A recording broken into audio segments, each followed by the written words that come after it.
नमस्कार सर्वांना. तर आज मी खूप अशी महत्त्वाची ट्रिक घेऊन आलेली आहे ब्लाऊजसाठी. तर हा आहे ब्लाऊज मी 3 वर्षापूर्वी शिवलेला आहे. माझ्या मुलीच्या फ्रेंडचा आहे. तर विषय कसा झाला, पूर्वी ब्लाऊज जेव्हा शिवला तेव्हा तिला पूर्णपणे व्यवस्थित आणि छान आला होता. पण आता तिला थोडा मुंड्यामध्ये पॅक होतो आहे, काखेमध्ये, म्हणजे थोडंसं असं रुतल्यासारखं होतं आहे. तर तिचं म्हणणं होतं, काकू माझा ब्लाऊज खूप छान आहे आणि छान बसतो आहे, पण मला काखेमध्ये थोडंसं पॅक होतो आहे. मला तिथे काहीतरी करून द्या, जेणेकरून मी ब्लाऊज तो नेहमी वापरू शकते. असं करून मग ठीक आहे म्हटलं तिला. घरची कामं असली की असं म्हणजे नाही म्हणता येत नाही आपल्याला डायरेक्ट. तर म्हटलं करून द्यावं तिचं तेवढं काम.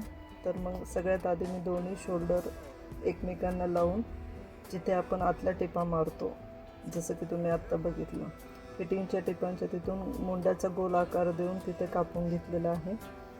आणि थोडंसं मग फिटिंग जिथून केली तिथं पण 1 इंच उसवलं आहे. आणि अर्धा मुंडा कापला तिथून पण अर्धवट मी उसवलेला आहे. तर आपल्याला जास्त कुठेच काही करायचं नाही आहे, टीप मारायची नाही, दाबटीप मारायची नाही. जस्ट आपल्याला आता फोल्ड करायचं. अर्ध्या मुंड्यातून जिथून आपण हे कटिंग केलेलं होतं, वरून जे आपली मुडपट्टी आलेली आहे, सेम तिथूनच आपल्याला ते 1/2 इंचावर मुडपायचं आहे फक्त. जसं की आपण नवीन शिवताना आधी आतून शिवून घेतो, नंतर बाहेरून दाबटीप टाकतो. तर यामध्ये तसं नाही आहे. जस्ट आपण हाताने दोन्ही साईड, आतली आत आणि अस्तरची पण त्याच्या आतमध्ये फोल्ड करायची. अशा पद्धतीने दोन्ही साईडला तशी टीप मारून घ्यायची आपल्याला. हे पहा, काहीच कळत नाही, कोणालाही कळत नाही. ही टेलरची ट्रिक फक्त टेलरकडेच असते. तर अशा पद्धतीने ही पहिली बाजू, दुसरी बाजू पण तशीच करून घेतलेली आहे. इकडची इकडनं आणि आता इकडची फिटिंगच्या साईडने होईल आता पूर्ण ती. तर अशा पद्धतीने दोन्ही साईडला मुडपून आपण दुसरी बाजू पण कवर केलेली आहे टीप मारून.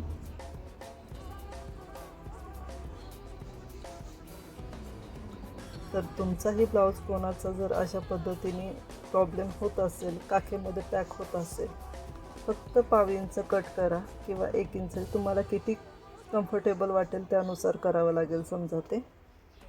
तर अशा पद्धतीने सगळ्या बाजू मी कवर केलेल्या आहेत. आणि आता फिटिंगची पण टिप मारून घेतलेली आहे तसंच. तर कोणालाही कळणार नाही की आपण हा ब्लाऊज दुरुस्त केला आहे म्हणून. तर खूप छान ट्रिक आहे, नक्की करा. आणि माझे व्हिडिओ आवडत असतील तर नक्कीच लाईक, शेअर आणि सबस्क्राईब करा. Till then bye bye. काळजी घ्या सगळ्यांनी.